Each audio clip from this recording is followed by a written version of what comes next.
Buckle up your pant legs, zip up your hats, plaid up your vestments, and plug yourself into the Heartless. It's time for Sounds About Light, a podcast once again about Kingdom Hearts Union Cross. I'm Sam. I'm Drew. How you feeling about that one? I'm just laughing and thinking about the funniest image in all of Kingdom Hearts. This is a fascinating segment of Kingdom Hearts Union Cross because it is like the one time that we have to talk about a Disney World in great detail. Yeah, I do think they're doing interesting stuff with it, so that's good. I think so too, but you know, I've been so used to skipping over them with this game that when I saw the amount that it mattered, I was like, oh, come on. Can't it just be a waste of time that I can ignore? Not this time. Yeah, but what did you think of this part generally? Well, yeah, the Disney stuff I thought was good, but my greatest nemesis, Data, is back in a big way. So oh my god, I'm not sure how I feel about really any of this. We're back in the distant past, and it turns out there's more Data than ever. If this is the past, I'd hate to see the future. Yeah, they're gonna have, I don't know. Yeah, nope, couldn't come up with a joke. There's gonna be a Data world where they go into a Data world in the Data world. Yeah. There is always there's that sneaking suspicion I have sometimes that we're going to find out that it's all been a Data world. It's called a video game. Right, yeah, because I think we do get to hear Chirithy be like, they went into a world called a video game. Right, and I think Nomura would love to be meta in that way. Uh-huh. So, we'll find out, I guess. Yeah, we'll find out. Here's a little quick reminder of what's going on in Union Cross, because it's been a while. Right. Union Cross, I'm not going to run through everything that happened in Unchained Key. Union Cross begins with us meeting the 5 Union leaders. We got Ephemer, Skuld, Ventus, Brain, and Laurium, and one of them is named Brain, and his name is Brain. Strelitzia was supposed to be there, but somebody killed her and stole her Union leader rulebook. So we're assuming it's one of these 5, and the game is really setting it up to seem like it's Laurium. The Dandelions are having their memories manipulated by their Chirithys through their dreams, so none of them remember the Keyblade War. Dennis makes friends with a group of Dandelions that he met. They have a bunch of emotionally meaningful, irrelevant Disney adventures that we don't care about. Maleficent from Kingdom Hearts 1 is here. After Ansem Riku stabbed her to death with the Keyblade of Heart, she traveled back in time, but accidentally arrived in a Data world, trapping herself for reasons that are way too convoluted to explain. Capital D Darkness approaches her and says that there's a way for her to travel back to her own time. Laurium, meanwhile, confides in Ephemer that he's been searching through the Dandelion's data for someone who was supposed to be here, but never arrived. And he goes and meets with a girl named Elrena and says, can you help me find my missing sister Strelitzia? So it's probably not him who killed her. Yeah, unless they're doing some sort of heavy rain thing where he's investigating his own crime to cover up for it. That makes me so fucking mad. I kind of thought it would make you mad, so that's why I brought it up. I hate it. I hate that game. You know, I'm not going to say what it is because I don't want to spoil it for anyone who hasn't played it. There is a game that I have played where you do investigate your own crime and you, the player, don't know that you did it, but the character does. So it can be done in a cool, interesting way. Well, you can do it in an interesting way if you don't just lie to the... to just lie to you and show you stuff happening the wrong way. David Cage! Anyway, Union Cross. So, yeah, all of the stuff that I just said is everything in Union Cross up to the release of Kingdom Hearts 3. Then Kingdom Hearts 3 came out. We talked about that. I remember that. Here we are. We're back at it. Yep. So Laurium came to Elrena because Strelitzia, who we remember was extremely a loner, mentioned working with Elrena a few times in parties, but Elrena admits that they were not actually friends. It appears Elrena, lived near Strelitzia, too? Mm-hmm. Right? Is that true? Something like that. Yeah.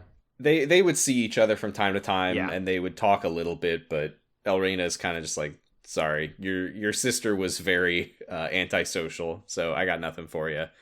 It is weird that Strelitzia got chosen to be a union leader if they were so antisocial and everything. It does make you wonder if perhaps the Master of Masters knew that everything was going to happen and knew that she would be murdered. One does start to think that, yeah. Laurium mentions, by the way, this is an incredibly dark thing that is kind of just said and then moved on from, which is that he had to really work to convince Strelitzia to join the Dandelions. Right, yeah. I'm pretty sure she wanted to die. I mean, we know that Dennis didn't want to join the Dandelions, but he was like, oh, I can't abandon all of my wonderful friends. Strelitzia didn't have any wonderful friends. Yeah, I mean, well, right, because Strelitzia then got to know the fight was going to happen. Yeah. Well, but maybe she just wanted to stay behind with Dennis. But did she know that already, though?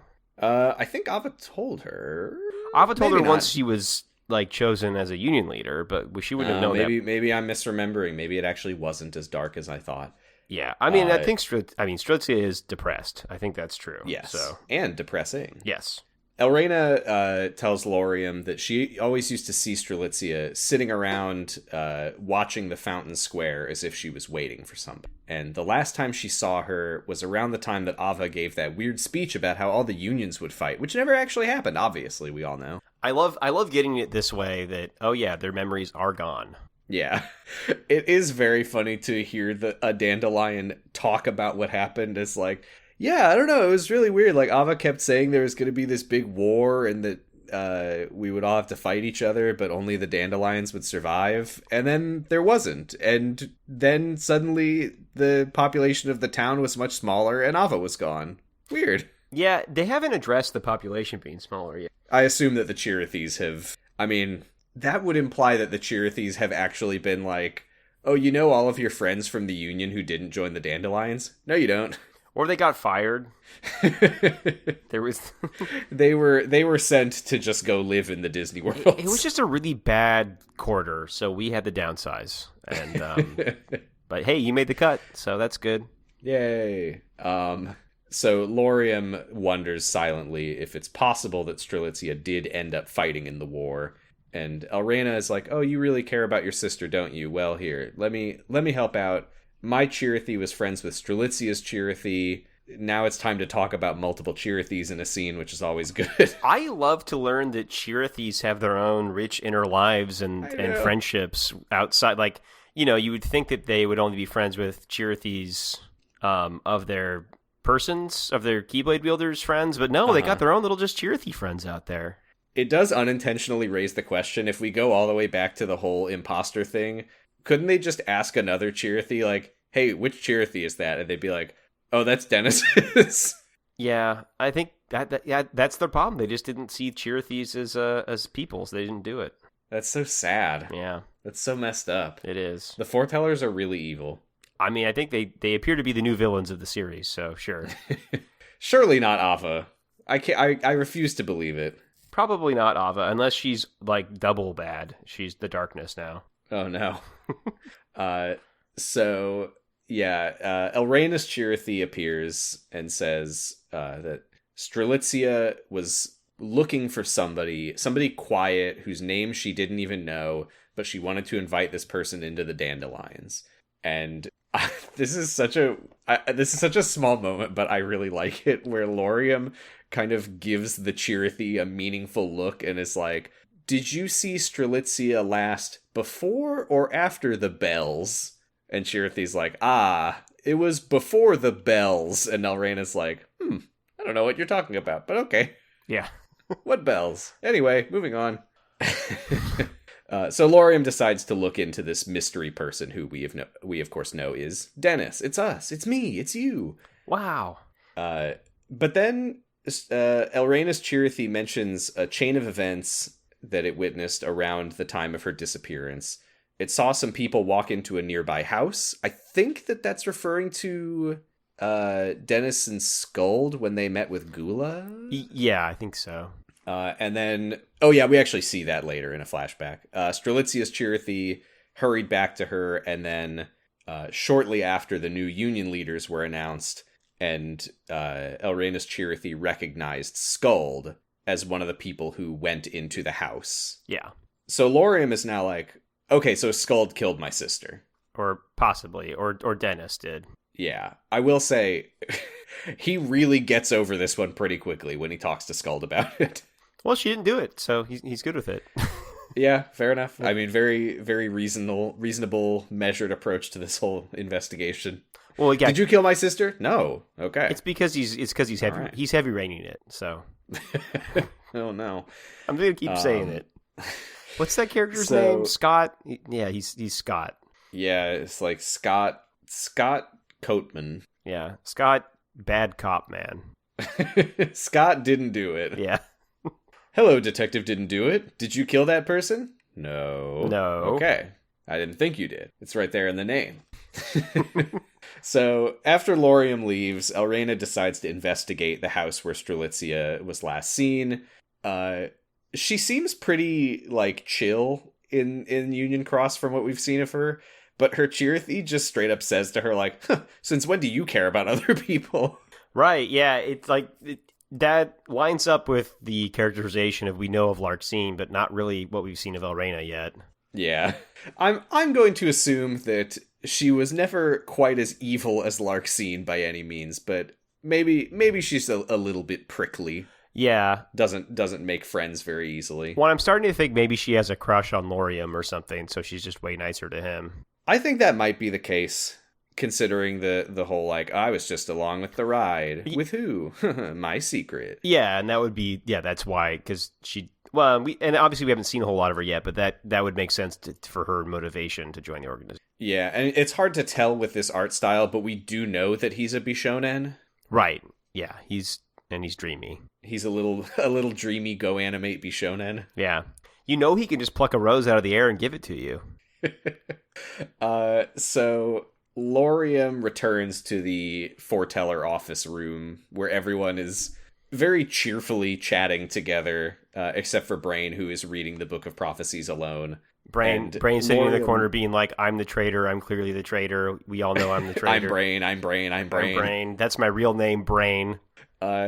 So Laurium walks up to Ephemer, and Ephemer's like, hey, Laurium! And he's like, shut the fuck up! Scald!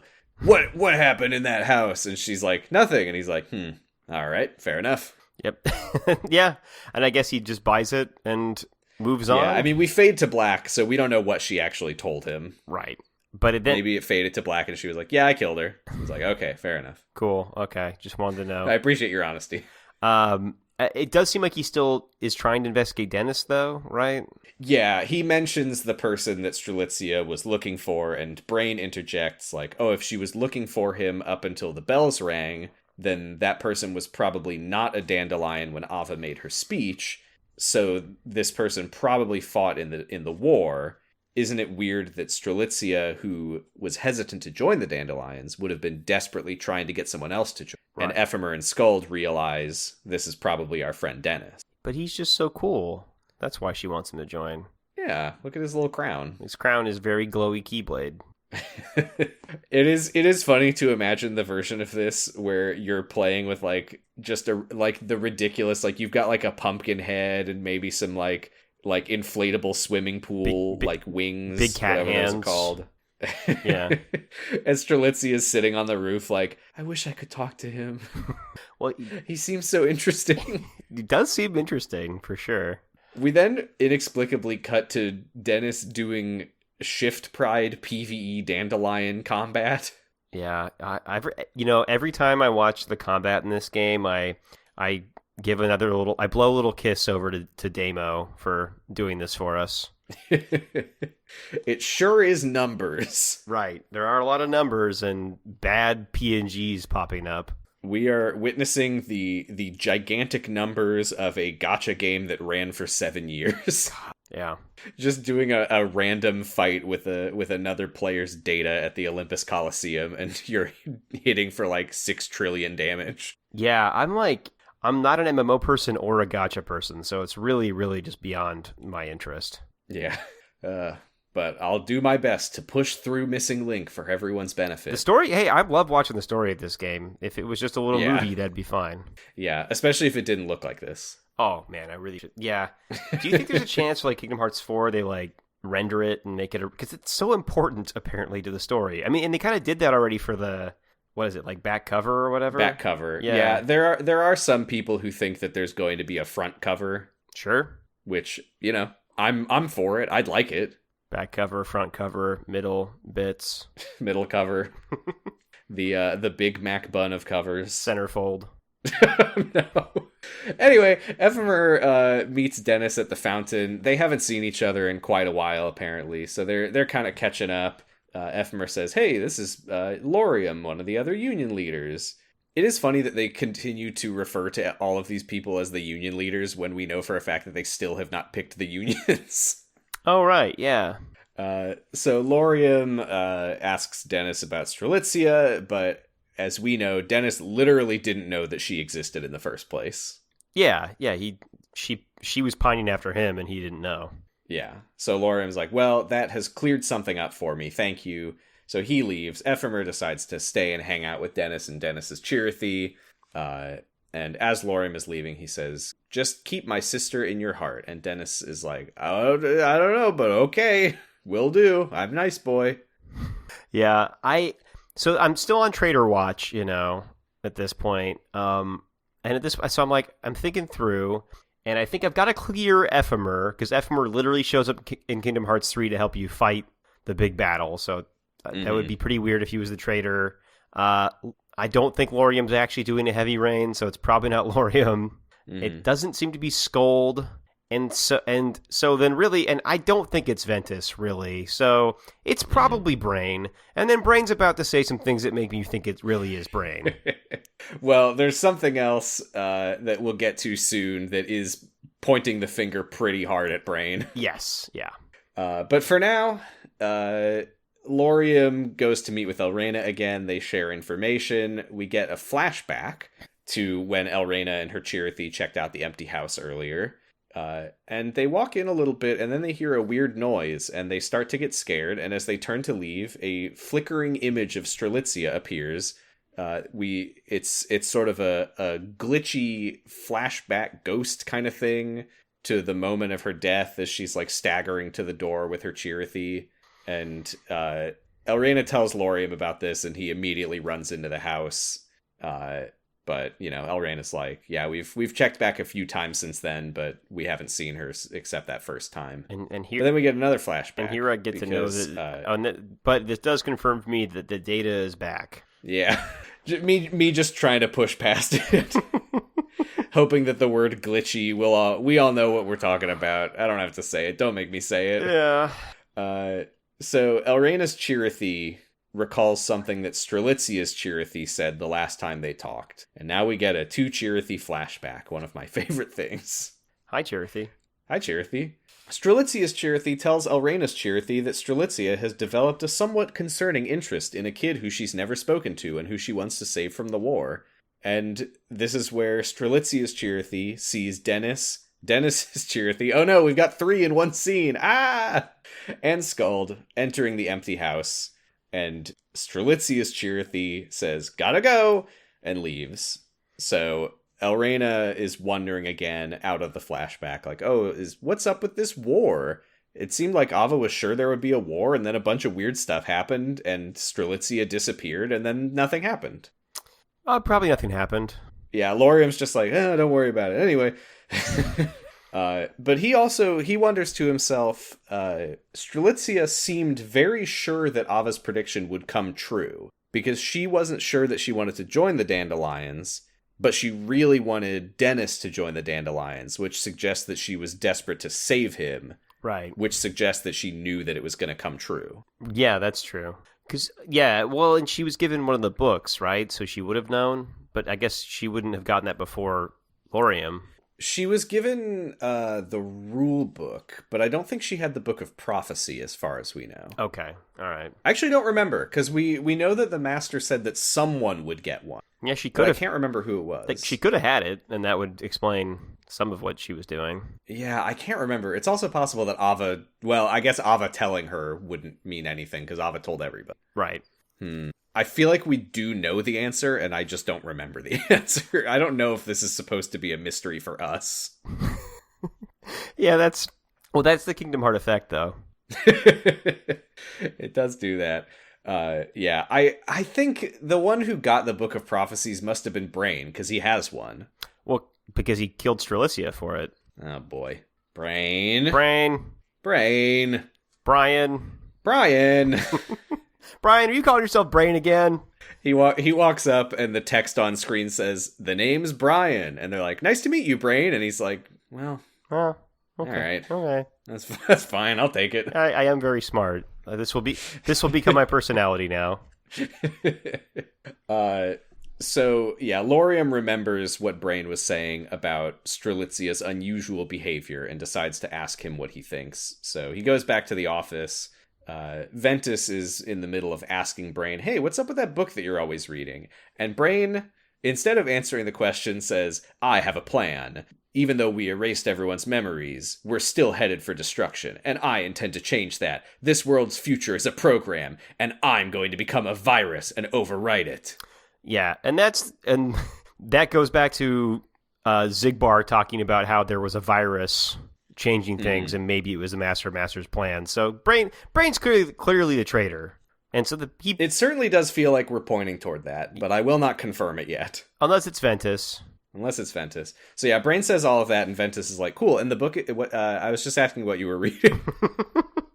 Yeah, I wasn't really asking for a weird speech. I just wanted to know about the book. I was hoping. Oh, it's the dictionary. I was hoping it was maybe like an Animorphs or something fun.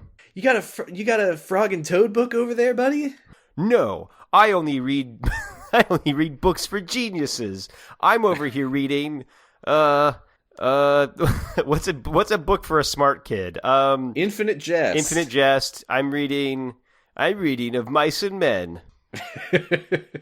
You wouldn't get it. It's called The Catcher in the Rye. Right. I have no idea how old these people are supposed to be. Are they I feel like I don't think they're all supposed to be the same age. I mean, we were talking about the foretellers and how it seemed like Ava was much younger than the others. Yeah.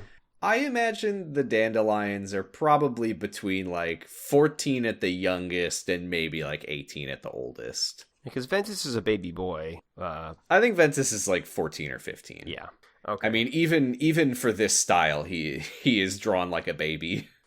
Yeah, definitely. I mean, he could be younger here. Ventus is so confusing to me. I guess I shouldn't try to speculate on his age or anything. Meanwhile, Brain is vaping the whole time. Brain's vaping and, yeah, adjusting his fedora. Adjusting his fedora and his ohms on his custom rig. Ugh, I hate Brain. So, yeah, what I will say about Lushu writing about the virus that threatened the Master's program, it doesn't confirm that Brain is an imposter, but it does confirm that Lushu thought so. That's fair, yeah. We can lock that in. Yeah. So, meanwhile, Ephemer is still hanging out with Dennis and Chirithy, ignoring his important duties, enjoying a rare break from union leader business at the Sitting Fountain, and he's like, "All right, I gotta get back to it. I'll see you soon, I'm sure." And then the camera pans up, and there are weird, glitchy things in the air above them. They're like little glitchy heartless or something. Yeah. Yeah. So Skuld is at the office as well, and Ventus asks her, "What do you think of Brain's plan?" And she says, and I quote, "He's called Brain for a reason." Because and you said this. It's because he told you that was his name. That is the reason. You don't have a different Brain. name. You don't have a name. Don't have a different name for this guy. He's called Brain for a reason. He's called Brain for a reason. mean, he's Brain because his parents named him Brain. Oh God. So yeah, Skuld is kind of starting to doubt the whole plan, because she's like, if we're still doomed to fall to darkness, why did the foretellers have us do any of this? So they decide to ask Ephemer what he thinks, but they are interrupted and startled the shit out of them by glitchy images of Ava and the Master of Masters talking. Is this a conversation we got before? I think we did. It's very glitched out. It's hard to follow. We don't get everything they're saying, but the Master says, "Here's a list of new recruits. This is the Union leader list." She says, "Why is one of these names circled?" And he says, "That one is going to get the Book of Prophecies, which will be needed to shape the world into what it's supposed to be." Okay, I do. So Ventus runs to get Brain, who has gone up to the control room at this point, where I don't remember if we've ever been. I don't remember it really, but Ventus does say, "Brain, where are you?" A thing Ventus has had to ask a lot in his life. That's mean. I'm sorry, Ventus. And because of his connection to Sora, Sora will also have to ask himself that a lot. Yeah, that's where Sora got it from. Okay. So yeah, Brain rides this gigantic gear-shaped elevator up to the control room, and he notices the gears are glitching out. He's startled but not surprised, seemingly. He just says, it's already begun, huh? Adding more to my suspicion counter with Brain, yes. Mm-hmm. So Ephemer leaves the Fountain Square, but as he's leaving, they notice this gigantic, like, I mean, it kind of just looks like the video is fucked up. Mm-hmm. Because it's like a super, like, it's glitchy, but it's mostly like low res. Yeah. I mean, this art style, it's hard to convey complicated stuff. So. Yeah. There is a low-res vortex forming above the clock tower. Right. And they start running over to investigate, and they are attacked by Heartless that unfortunately resemble, of all things, the bug blocks from Coded. Yeah, they sure do. This is what data bugs look like in this world, without exception. Yeah, that's what data looks like when it loses its heart. So Ventus goes up to the outside of the control room, and Brain is not here. He's already in the control room. I was very confused at this part because I didn't notice that on this giant wall of gears at the top of the clock tower, there's one tiny keyhole in the middle of one of them. Yeah, me neither. I thought maybe they were, like, the control room. I thought this meant the control room was like you adjusted the gears and stuff and controlled something. Yeah, that's what I thought. And I was like, oh no, Brain disappeared. What happened? But no, he went through the wall that apparently is a gigantic door. Yeah. That doesn't look like a door at all. Yeah, I guess so. But then, I think, don't some Darklings appear here? Yeah. And they say, not you. Not you. And they start attacking Ventus. Yep. Oh no, I'm sorry. It's the Darkling. The Darklings come up when Ephemer and Dennis arrive. Right, but they have been attacking Ventus when they arrive, though, because Ventus is beat up and they help save Ventus. I think that that Ventus was fighting the bug block Heartless, and the reason that I want to get that cleared up is because there's a mystery of who the Darklings are looking for. That's a good point. Yes, they fought Darklings and he fought bug blocks. Okay. So it could be Ventus. Yes. Maybe. I do also want to point out, because I totally never caught this, but Verdigris pointed it out in the Discord, that, you know, there's all the talk about Aqua getting Norded, but she was turning into a Darkling. Yeah. She had, like, the red fingertips. Her skin was starting to turn dark blue. Yeah, and Darkling are, like, Keyblade wielders that got lost in darkness, right? Yeah. I somehow never made that connection, but yeah, fun fact. It does appear to be, like, a universal thing about Keyblade wielders. Maybe? Well, or just people who get stuck in darkness. Maybe. Yeah. I'm not sure yet. Yeah. Anyway, Ephemer and Dennis arrive. Oh, on the way there, though, Chirithy is like, Ephemer, you know that Dennis isn't allowed in here, and Ephemer's like, whatever. Yeah, I mean, that is so funny to think, because we know all, like, this amazing stuff Dennis did before, but I guess technically he's not in the know, so... Yeah, it is funny considering that Dennis has spent so much time in the clock tower, and every time Chirithy's just like, this is against the rules, and everyone's like, shut up, Chirithy. Shut up. God. I have to remind you that he's really not supposed to be... Whatever, shut up. The game's gotta happen. Shut up, Chirithy.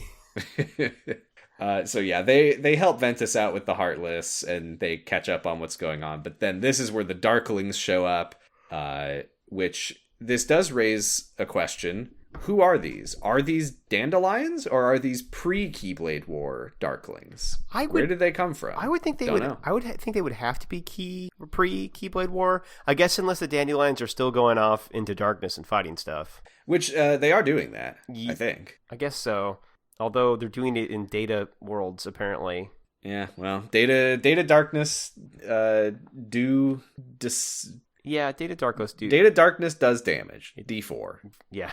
I'm still trying to figure out what they're trying to what they mean when they say not you. I know everybody thinks that it means like they're looking for someone. I kind of wondered if they were telling you that you're not yourself or something because you're made of data. That was a guess I had, but I have no idea. Maybe. Or also, it's also possible that they see Dennis and they're like, oh God, not you. What? Yeah, I was like, or they're scared of Dennis. I don't know. Not you. Not you. You're a whale. You've got the big glowy keyblade. Not this. We can't beat this guy. Yeah, and they can't. They fight off the Darklings. This is where Ephemer is like, all right, I'm gonna open the door, and he looks at what we both thought was a wall. Right. Yeah. And again, Chirithy's like, Dennis really can't go in there, and Ephemer's like, yeah, he can. Yeah, I'm letting him in. Who's in charge here? You? I didn't think so. They run into the control room. It is a big, like, computer monitor filled security room looking thing. The monitors are showing Daybreak Town as well as all the Disney worlds, and Brain is working on the computer, and he says, all right, I've stopped the infestation for now. Yeah, infestation. Interesting word. That's how I feel whenever Data appears in these games. Yeah, it's infesting. They put bugs in it. It's infesting my good time. He explains to Ephemer and Ventus, and I do think it's very funny that Dennis has no reaction when Brain says, so, before the Keyblade War, and Dennis is just like, huh? Sorry, I wasn't listening. What'd you say? Before the Keyblade War, we were able to visit future worlds. Okay, this is, we're all going to get through this together, okay? Mm-hmm. Yep. Before the Keyblade War, Keyblade wielders of Daybreak Town were able to visit what we, the player, know as Disney worlds from the future of Daybreak Town using projections generated from the Book of Prophecies, which he describes as a sort of pop-up book. As a quick aside, the pop-up book thing was used in the opening of Dream Drop Distance, where there were also pages flying all over the place, and I was like, is this supposed to be a Book of Prophecies thing? Yes. Yes. And I did realize this, it meant I was wrong about something, I think, in the previous episode where they were talking about visiting, like, the worlds of, like something about, like, the worlds of legend or worlds of the past. Or it was the worlds written of in fairy tales. Worlds written of fairy tales. So, because I kind of forgot that, like, that whole conceit with the Book of Prophecies is a way for the characters from these stories to visit the continuity of the actual Kingdom Hearts games. Right. Which is saying that, like, no, all the stories that happen in Disney worlds are happening in the future of these. Right, because we're in Daybreak Town in the distant past, and we know that in Kingdom Hearts 1, Sora will play out the story of the movie Aladdin. So Dennis can't play out that same story because Sora won't be there. If he experiences it, then how does it make sense that Sora does? Well, he didn't actually go there. He went to a data projection of what the Book of Prophecies knows will happen. Unfortunately, that is what is happening here. I still don't really understand why they do this. I know it's like he explains it right now. They're now. Harvesting light. I know they were harvesting light, but I don't know why that's where they had to go to harvest light. That was something anyway. So what Brain explained is that Daybreak Town, and I think this was kind of mentioned in Unchained Key at some point. The world that Daybreak Town exists in is one gigantic world that goes out in all directions and everything is connected. Unlike in Kingdom Hearts Normal, where it's all separated by the ocean and it's all like in little pocket dimensions in space. Right. So in this world, it's just an endless expanse, and if you walked long enough from Daybreak Town, you would reach Agrabah. But the past Agrabah. Right. Because the issue is, the world is so huge and everything is so spread out that it's as simple as just going for a long enough distance, but it's not that easy. So in order for them to go to these worlds, they basically set up a system where you could go through a teleporter of sorts that would warp you straight to these data projections, which were actually just in the world that they were in, and they were just harvesting light from the world itself. Yeah, okay. Now that's what we already knew. What we didn't know is that the way that they get into these data worlds is that there is a data version of Daybreak Town that serves as an intermediary. Mm-hmm. Ephemer didn't know about this.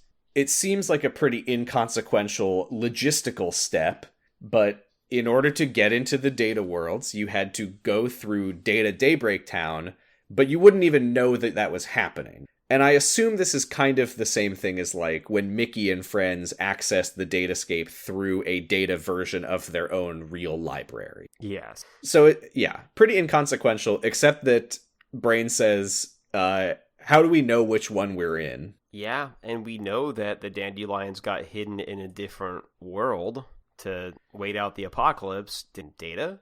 It kind of feels that way. The Ephemer and Brain are kind of pushing back on that themselves, though, because Ephemer's like, surely we would know if we went into a data world at some point, which I will say, bad argument considering how much time you spent going into data worlds and not knowing it. Horrible argument. What do you mean? Point number 2, there's glitches and bugs. Like you're in a data world. Yeah, so Brain is like, I also don't remember getting sent into a data world, but there's weird stuff happening that can only be explained by us being in a data world. And Ventus says... And also, you all know that most people's memories have been altered. Why wouldn't... Why couldn't yours have been altered? Oh, interesting. And Ventus is like, okay, got it. So we're definitely in the data world. And Brain says, well... I don't know. Maybe. It really feels like we're in the data world, but whatever. We'll keep dragging this out, and maybe it'll turn out something else is going on. But it really seems like we have to be in the data world. Seems that way, for sure.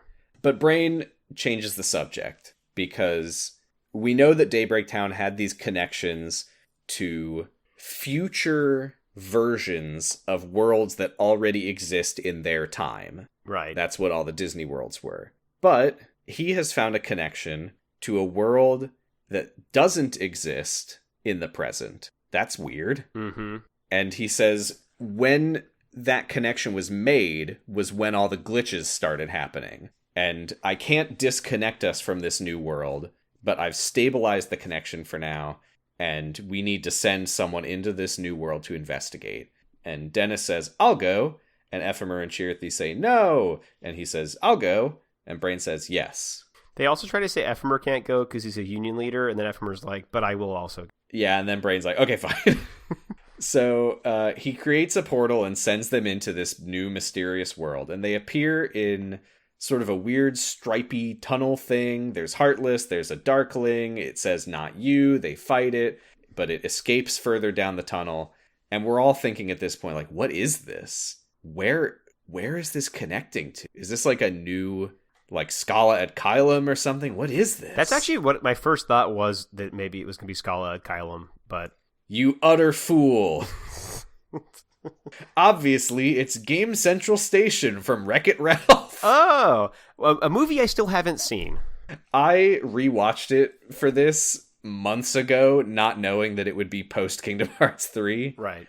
I liked it quite a lot in the theater when it came out. I didn't like it as much on rewatch. I think you're fine not to watch it. Okay.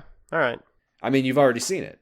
It's in this. That's true. I've seen most of it, I think. You saw the most important part, which is the character, the villain, plugging himself into the Heartless. Yeah, I assume that happened in the movie. Yes. Yes, they are in Game Central Station. Now, obviously, in Wreck-It Ralph, kind of a draw to try to make it go viral was that Game Central Station is full of cameos of licensed IP video game characters. Mm-hmm. Not so in Union Cross, as it turns out. That's interesting. Yeah, I wonder why that happened. Yeah, it's weird. I really thought that Sonic the Hedgehog would be in this. Yeah, and Bowser and Princess Peach, but no such luck. No, very sad. Chirithy wonders, where do all of those entrances lead? It's, if you haven't seen the movie, Game Central Station. It's like a train station, but it takes you to different, like, arcade cabinets. And, you know, normally they would have signs over them that say, Q*bert, Street Fighter. But in this case, they have nothing that says nothing. That's right. I wonder where all those entrances lead. Probably something way more popular than this. Well, I don't know. There were a lot of people playing this game, apparently. That's true, but it's no Sonic the Hedgehog. No way. Some Heartless fly into Fix-It Felix Jr., the game that Wreck-It Ralph, the character, is from. And then a Darkling goes into Hero's Duty, another game that we'll talk about in a little bit. So they decide to split up. And we get for the first time in quite a while, some Chirithy Disney World narration. It goes on for a while. It does, because unfortunately, this Disney World, there's a lot of important stuff that happens here. I mean, not a lot. There's one important thing that happens here that you kind of need to understand Wreck-It Ralph to get why it happens the way that it does. Right. So they are in a special world, as Chirithy explains it, which is connected to many sub-worlds called video games. But there's something unusual about these worlds, because they are video games, which is to say that they are fictional, and they seem to exist separately from light and darkness, and the inhabitants seem to recognize their own status as video game characters. They meet a villain named Ralph who likes to wreck it. They kicked his ass because they thought he was a villain. Then they learn that it's Felix's job to kick his ass because he thinks he's a villain. So, as in the movie, Ralph leaves to become a hero in Hero's Duty and win a medal and become a hero, and then he's a good guy, and then that's the plot of the movie. Right. Blah, blah, blah. They go to Hero's Duty, which is like a gritty sci-fi shooter arcade game. It's Gears of War. It's pretty Gears of War. The crucial thing to know about Hero's Duty is that there are gigantic monster alien bugs called cybugs, and when they attack you in the game, they can eat your weapons to absorb their powers, which is incredibly relevant to what happens here. Yes. In a pretty hilarious way that I actually do think is pretty great. Yeah. The other thing to know about the cybugs is that at the end of the game, there's a gigantic beacon of light that draws them in and it kills them. It's like a big... And that's how the game, like, resets. It's like a big bug zapper. Yeah, and that'll come up later as well. Ralph, through a series of misadventures not worth explaining, ends up getting launched into another game called Sugar Rush that is a candy-themed racing game that we'll go to in a moment. But more importantly, Ephemer is here, chasing the Darkling, and a Cybug eats it and becomes a Darkling Cybug. Mm-hmm. Which is pretty good. Yeah, it's good. It's cool looking. It's so rare that it feels like they actually let the streams cross, you know? Yeah, they don't normally get to play around with it so much, and maybe they just didn't think Disney was looking. I don't know. Maybe they hadn't decided they were going to make a sequel to this movie yet. Could be. Yeah, it could be that. Or maybe the sequel had already happened and it was bad and nobody cared about it.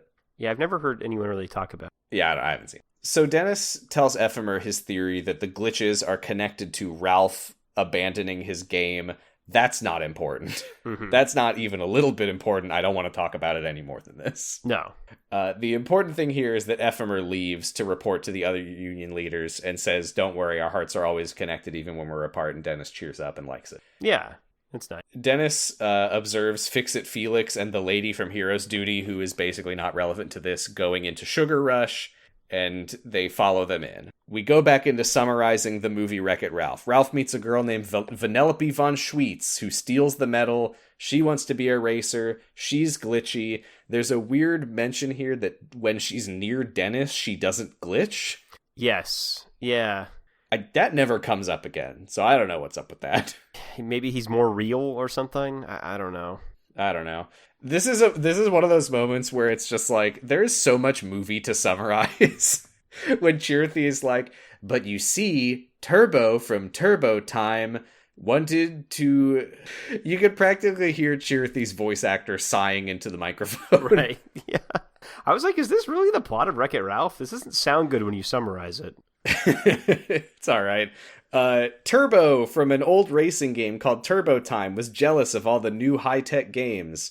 So he escaped into Sugar Rush, he messed with the memory of the game, made himself King Candy, unplugged Princess Vanellope, she became glitchy, and also he plugs himself into a big box that says Heartless. Was he plugging himself in, or was he plugging in the box that says Heartless into the game?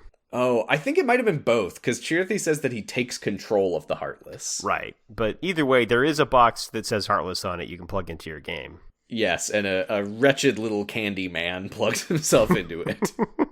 Check out my Blue Sky account if you want to see this wonderful image. So blah blah blah. Ralph tries to help Vanellope in the kart race. King Candy can't let her win the race for reasons not worth explaining. Cybugs burst out of the ground for reasons not worth explaining. Blah, blah, blah, blah, blah, blah. Wreck-It Ralph happens. Mm-hmm. Anyway, they wave goodbye to Ralph and Vanellope. And Chirithy says to Dennis, "You noticed it, huh?" And then the camera just pans 5 feet away to a gigantic darkling Cybug in the, like, candy cane trees. Yeah, it's like a very anime thing, I think, to be like pretending everything's good, but then going to do a fight that you're trying to protect people from. But that thing was just right there. How did no one see it? Yeah. So Chirithy, this is pretty funny, is Chirithy asks the Cybug why, if you're not looking for us, why do you keep following us? Obviously it doesn't say anything in response, and Chirithy says, "All right then, let's do this," and gets stanced up to fight, and Dennis goes, and then Chirithy says, "Just kidding." I was really hoping Chirithy would fight. Chirithy is a little cat, a little kitty cat, cannot fight. And Chirithy gets Dennis's hopes up and then says, "Just kidding, good luck." And Dennis is like, "Aw." So, yeah, Dennis fights it. It is pretty great that there is a Cybug from Hero's Duty absorbing a darkness-corrupted Keyblade wielder and becoming a horrifying monster. You know, this is the kind of crossover shit that I do love to see. Yeah, totally. This is like the promise of Kingdom Hearts that happens like 3 times in the series. Yeah, I feel like it's weird that it basically only happens here. Yeah, I mean, I think Kingdom Hearts 1 does this stuff more often. You know, Clayton riding on a big, weird chameleon Heartless. Yeah, stuff like that. Oogie Boogie became his house. Yeah, that's true. Allegedly Scar became a Heartless, but he just looked like Scar in Kingdom Hearts 2. Scar with stink lines. Yeah, that was the point where Disney was like, "Oh, this is popular? Please let us control it. Please do not harm our copyright. You are making us nervous." Anyway, they destroy the Cybug, and this is where Chirithy says the line that explains why all of this had to stay in here is, "Do you think that the Darklings are drawn to Keyblade wielders in the same way that the Cybugs are drawn to the beacon?" Right, because they're full of light. I guess so. Yeah. I'll have to take your word for it.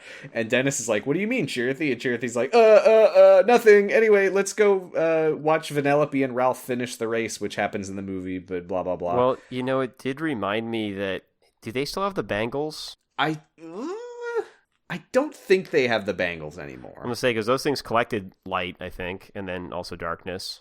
Oh, God. I don't want the bangles to come up again. The bangles are so important. I know we don't want it to be important, but they were so important. I feel like that's resolved. Surely they don't still have the bangles. It must have been... Someone must have figured that out and taken them off. Maybe. I don't know. They all forgot a bunch of stuff. I don't know either. You might be right. I don't want the bangles to come up again. I mean... When we were doing Unchained Key, I was, like, shocked when they came up a second time and a third time. Yeah. So on the one hand, I'm like, I feel like if they came up a fourth time, I would remember them. But I didn't remember them when they came up a second and third time, so what the hell do I know? We'll see. I'm sure someone in our Discord knows, but we'll find out later. Anyway, Vanellope wins the race and becomes Princess Vanellope von Schweetz again, and she gets a princess dress, but she discards it and gets back to being a mischievous little racer. And Chirithy says, "It just goes to show, people aren't always what they seem. Another version of yourself could be hiding inside your heart. But if that version of you belonged to darkness, it's nothing. Never mind." Yeah. Well, that's what made me think that when a different version of you hiding inside your heart made me think that maybe that's what the Darklings are saying when they're saying, like, not you. Because they're like, no, you're not you. Your other you is you. Yeah, it could be that. It could also be that Chirithy is referring to the fact that the Dark Chirithy from Unchained Key was apparently Dennis's. Oh. Maybe there's still some shady stuff going on with the protagonist that we don't know about yet. Oh, yeah, could be. Maybe that's why they're saying not you. They're like, we're looking for evil Dennis. We're looking for Dark Dennis, and we're just getting nice Dennis. What's going on? Could be, yeah. So they head back to Daybreak Town to report to Ephemer and check if the glitches have stopped, and Chirithy quietly wonders, who are the Darklings seeking, if not Dennis or Ephemer? And that's where we're stopping for this week. Yeah. I have a note here, and I don't remember why I wrote this. I was wondering where Brain comes from, because Oh, right, because, like, nobody knew Brain before. He's apparently a traitor. I was wondering if he just came from somewhere else or something. Yeah, I mean, none of them knew Lorium either, so it might just be that there's enough characters in Daybreak Town that it's completely feasible to just not know everybody. Yeah. I think, was there some guy in Verum Rex that kind of looked like Brain? Am I remembering that right?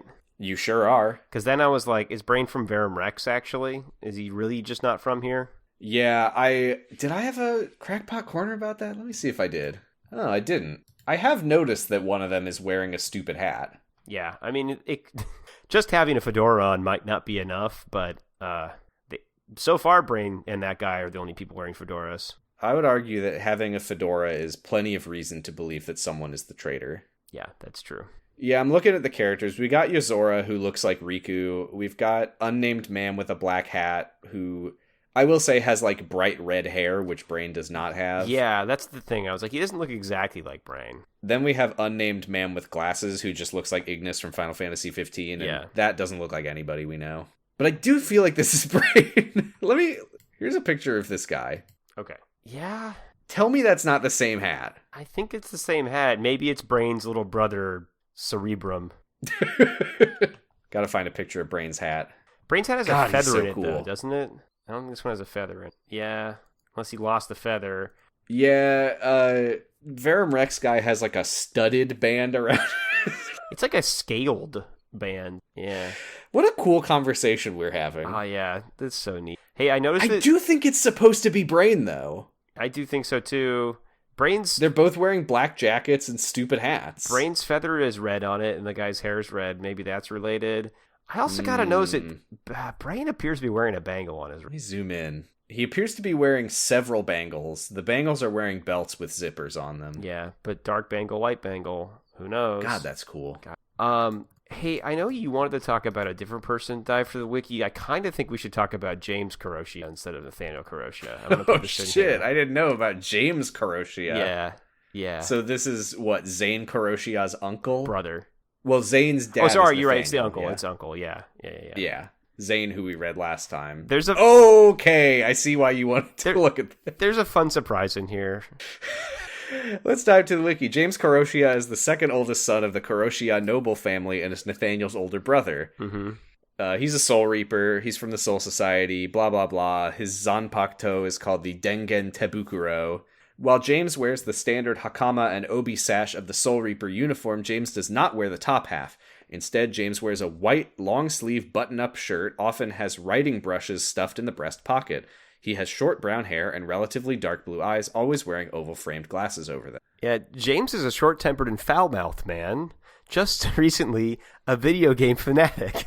Oh, that's a little bit redundant. You could have just said he's a video game fanatic. Yeah, sure.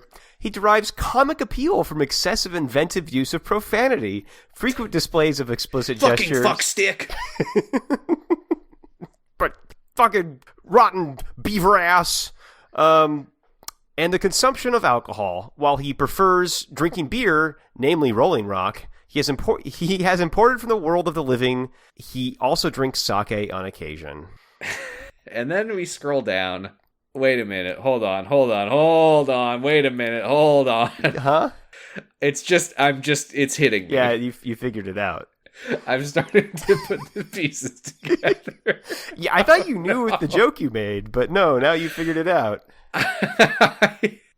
I knew it, but I didn't know it. Yeah. Well, let's talk about his powers and abilities. His Zanpakuto is the Dengen Tebukuro, the Power Glove. And yes, that is a picture of the infamous Power Glove NES controller. In its sealed form, James' Zanpakuto takes the form of a standard katana with a brass rectangular guard with a cross on one side and two circles on the other, giving it a similar appearance to an NES controller.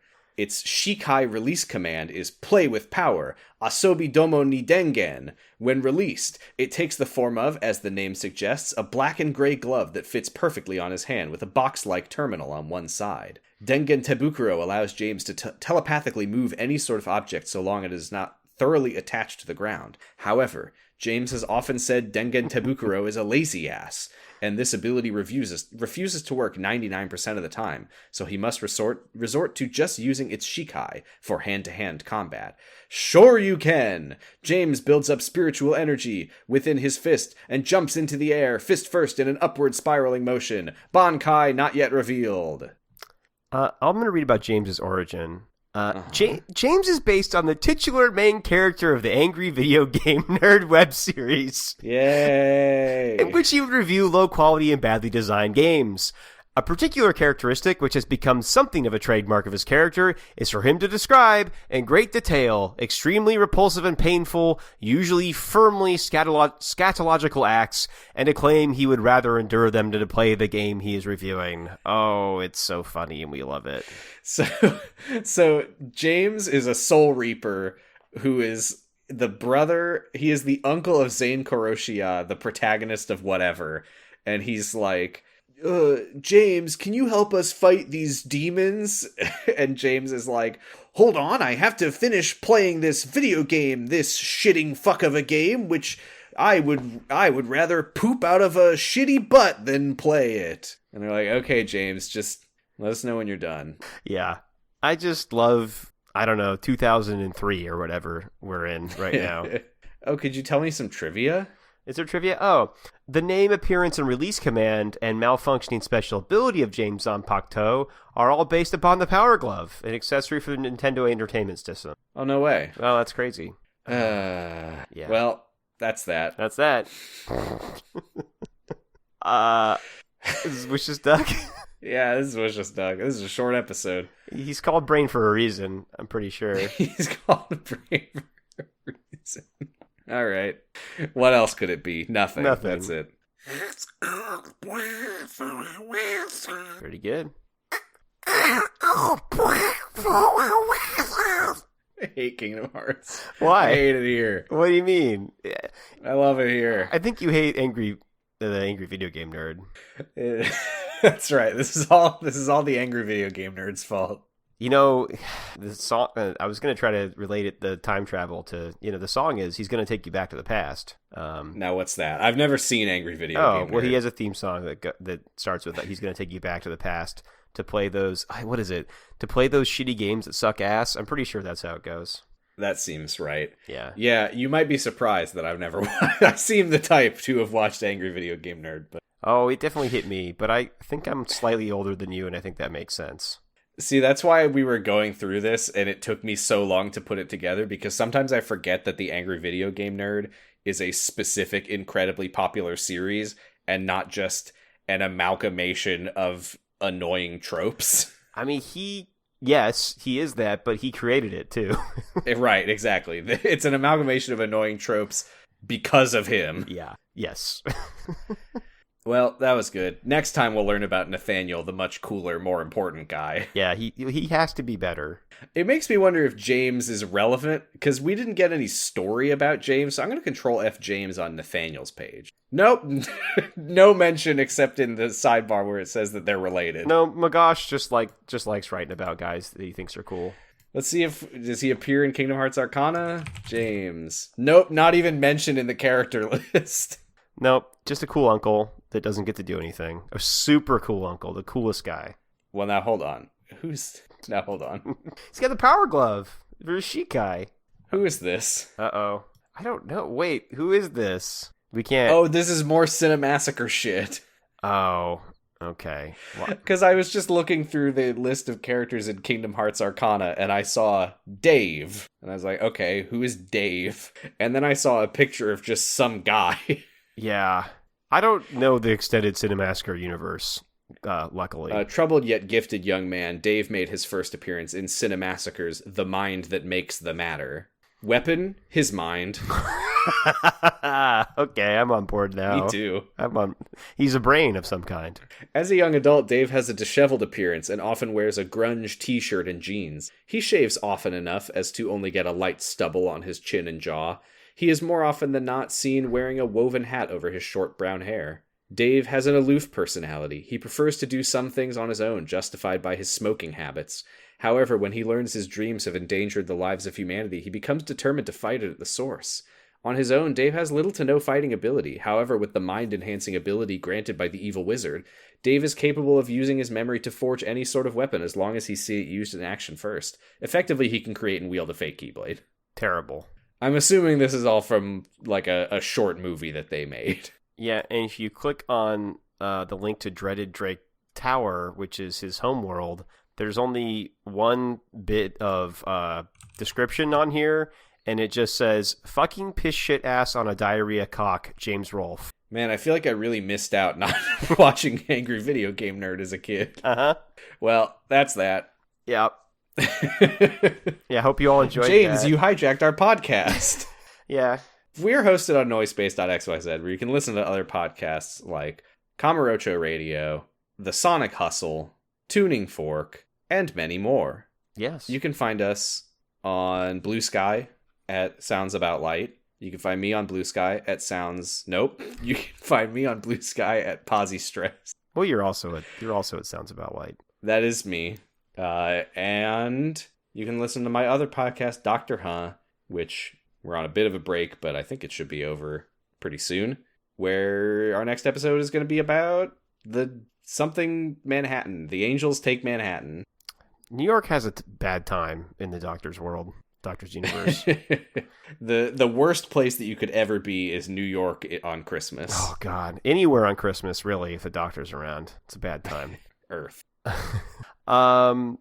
You can find me on Blue Sky at Achilles Healy's. I think it's maybe a hyphen in there. I don't know. You'll figure it out. Yeah, Achilles-Healy's. And, listen to the F Plus and Extra Credit. I think I'll be recording one of each of those pretty soon, so you'll hear that again soon. At some point. Yeah. We're going to be doing that episode together, and I'm sure... Shell made it sound pretty ominous, so I'm not sure what that's about to be. Shell never gives me nice stuff. That's all I know. God, I hope it's crying. Oh, crying. Or hearts or something. That'd be appropriate. Oh, no. Shell got us both for a heart fetish episode. She would never do anything that referenced Kingdom Hearts, though. That's right. Putting us both on that episode, knowing that at any moment we could talk about Kingdom Hearts. Yeah, she would. No way. Well, that's it. Like we say at the end of every episode, Keyblade. I've been doing some very quiet Donald. Let me give you a real Donald blast. Yeah. Bye. Bye. To cut a long story short, Vanellope was this way because long ago, a character named Turbo from the popular game Turbo Time had become envious of newer, more advanced games. He abandoned his game to try and reclaim his former prestige. But his absence caused Turbo Time to be deactivated, placing the game's digital world into a sort of sleep mode. He snuck into Sugar Rush and tampered with its internal memory, replacing Vanellope, the Princess of Candy Kingdom, with his new persona, King Candy, while also giving himself control over the Heartless. With their memories altered, the other racers of Sugar Rush treated Vanellope as an outcast because of her glitches and forbade her from competing. But with Ralph's medal, she was able to buy her entry into an upcoming race. Ralph and Vanellope gradually bonded over their shared...